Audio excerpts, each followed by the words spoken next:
दोस्तों, महाराष्ट्र चुनाव के नतीजों के बाद पूरी तरीके से चुनाव आयोग और राजीव कुमार की मुश्किलें लगातार बढ़ती चली जा रही हैं। दोस्तों, क्या चुनाव आयोग इस देश में निष्पक्ष चुनाव नहीं करवा पा रहा है?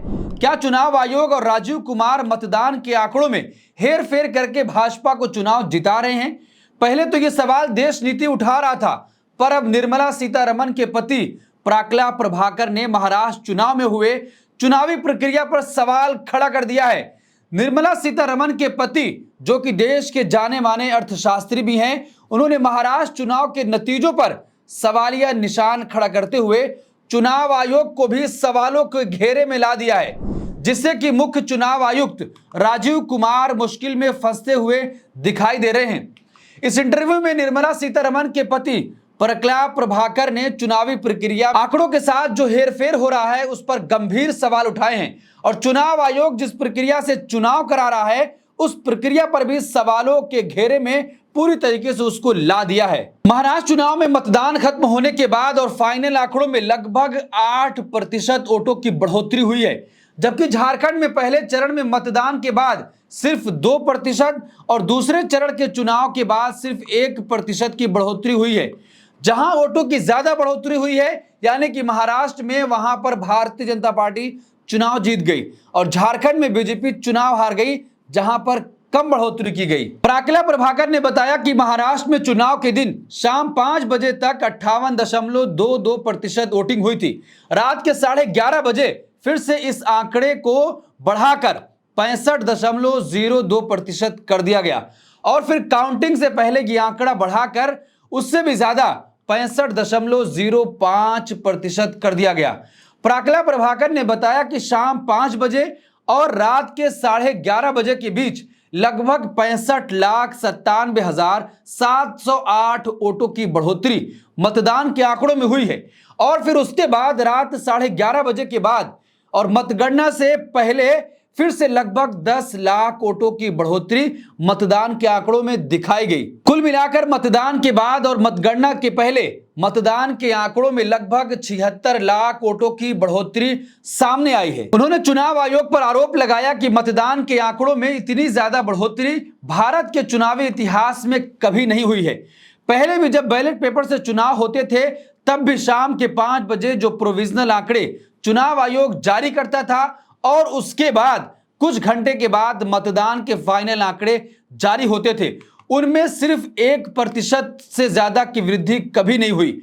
और आज जब राजीव कुमार का चुनाव आयोग जिस प्रकार से चुनाव करा रहा है उसके मतदान के प्रोविजनल और फाइनल आंकड़ों में 7.83% की बढ़ोतरी मतदान के आंकड़ों में हो रही है, जो कि लगभग 76 लाख वोट ज्यादा बताए जा रहे हैं। यानी इतने आंकड़े बदले जा रहे हैं, आखिर इसके पीछे चल क्या रहा है? मतदान के इन आंकड़ों में हेरफेर को लेकर प्राक्ला प्रभाकर ने कहा कि शाम 5 बजे के बाद मतदान केंद्र के अंदर जितने लोग होते हैं गेट बंद करके उनको वोटिंग से पहले स्लिप दी जाती है और वोट करने के बाद उनसे वो स्लिप ले ली जाती है कि मतदान में कोई हेरफेर ना हो सके और इस पूरे वोटिंग के प्रोसेस को वीडियोग्राफ किया जाता है। लेकिन चुनाव आयोग ने शाम 5 बजे के बाद हुए मतदान का कोई भी वीडियो जारी नहीं किया है, जिसके कारण इस पूरे प्रोसेस पर संदेह होता है कि आखिर इसका वीडियोग्राफ चुनाव आयोग क्यों जारी नहीं कर रहा है।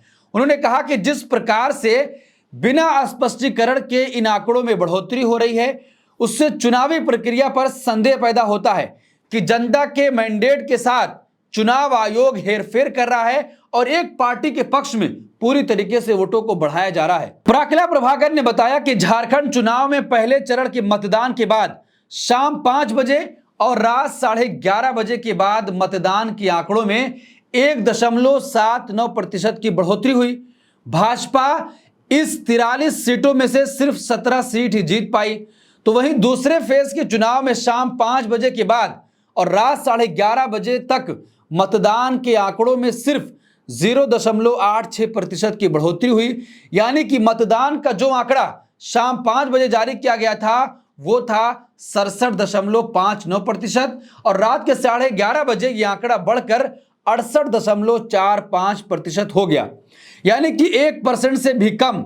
और वहां पर एनडीए 38 सीटों में से केवल 7 सीटें ही जीत सका है। आप अंदाजा लगाइए कि आखिर हेर फेर करके क्या खेल चल रहा है। उन्होंने कहा कि आंकड़ों में जहां पर कम बढ़ोतरी हुई है वहां पर भारतीय जनता पार्टी और एनडीए को कम सीटें आई और करारी हार हुई है, और जहां पर आंकड़ों में ज्यादा बढ़ोतरी हुई है वहां पर भारतीय जनता पार्टी और एनडीए की प्रचंड जीत हुई है। महाराष्ट्र का नतीजा आपके सामने है। उन्होंने यह भी बताया कि शाम 5 बजे के बाद और झारखंड में मतदान के आंकड़ों में 2,29,000 वोट बढ़े, जबकि महाराष्ट्र में लगभग 76 लाख वोटों की बढ़ोतरी हुई है। यानी कि मतदान बंद होने के बाद आंकड़ों में जहां कम बढ़ोतरी हुई है वहां पर भारतीय जनता पार्टी और एनडीए की करारी हार हुई है, और जहां पर मतदान के आंकड़ों में ज्यादा बढ़ोतरी हुई है वहां पर भारतीय जनता पार्टी और एनडीए सहयोगी दलों की जीत हुई है। आप खेल को समझिए। लोकसभा चुनाव के बाद ही मतदान के आंकड़ों में हेरफेर करने की बात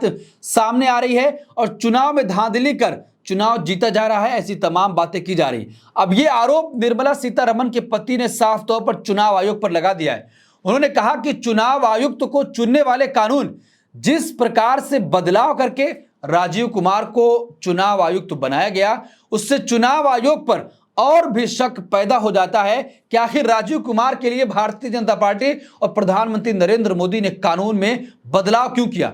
जो आरोप प्राकला प्रभाकर चुनाव आयोग पर लगाए हैं वो आरोप बेहद ही गंभीर हैं, और चुनाव आयोग अब सीधे तौर पर बड़ी मुश्किल में फंसता हुआ दिखाई दे रहा है। चुनाव आयोग इन आंकड़ों को लेकर किसी भी प्रकार का स्पष्टीकरण नहीं दे पा रहा है कि आखिर मतदान बंद होने के बाद महाराष्ट्र में 76 लाख वोट कैसे बढ़ गए। उन्होंने कहा कि चुनाव आयोग पर भरोसा करना अब मुश्किल होता चला जा रहा है। जिस तरीके से महाराष्ट्र के चुनाव के नतीजे आए उसके बाद से इंडिया गठबंधन के तमाम नेताओं ने चुनाव आयोग और मशीनों पर लगातार सवाल उठाया, और उसके बाद यह भी कहा कि अब एक बड़े आंदोलन की तैयारी करनी चाहिए। जिस तरीके से उत्तर प्रदेश में तमाम चीजों को लगाकर लोगों को डराने और धमकाने और चुप कराने की कोशिश की गई, उसके बाद अखिलेश यादव ने साफ तौर पर यह कह दिया था कि चुनाव आयोग को एक जन आंदोलन के लिए तैयार रहना चाहिए। तो क्या जिस तरीके से अब निर्मला सीतारमण के पति प्राकला प्रभाकर ने साफ तौर पर चुनाव आयोग पर एक बेहद ही गंभीर आरोप लगाकर उसको मुश्किल में डाल दिया है, और जिस तरीके से विपक्षी गठबंधन यह कह रहे हैं कि हम बैलेट पेपर से चुनाव को लेकर एक अभियान चलाएंगे, भारत जोड़ो यात्रा के तर्ज पर एक यात्रा और निकाली जाएगी, क्या चुनाव आयोग और राजीव कुमार अब मुश्किल में फंसते हुए दिखाई दे रहे हैं? इस पूरे मामले पर आप क्या सोचते हैं? आपकी क्या राय है? कमेंट बॉक्स अपनी राय जरूर दें कि जिस तरीके से महाराष्ट्र में ज्यादा प्रतिशत वोटों की बढ़ोतरी हुई है वहां पर भारतीय जनता पार्टी को प्रचंड जीत मिली है, और वहीं झारखंड में जहां पर सिर्फ 1% या फिर 0. कुछ प्रतिशत बढ़ोतरी हुई है वहां पर भारतीय जनता पार्टी एनडीए को करारी हार का सामना करना पड़ा है। आखिर इसका राज क्या है और इसके पीछे क्या कुछ छिपा है? इस पूरे मामले पर आप क्या सोचते हैं? आपकी क्या राय है? कमेंट बॉक्स अपनी राय जरूर दें, और ऐसी तमाम खबरों के लिए देखते रहिए देश नीति। धन्यवाद।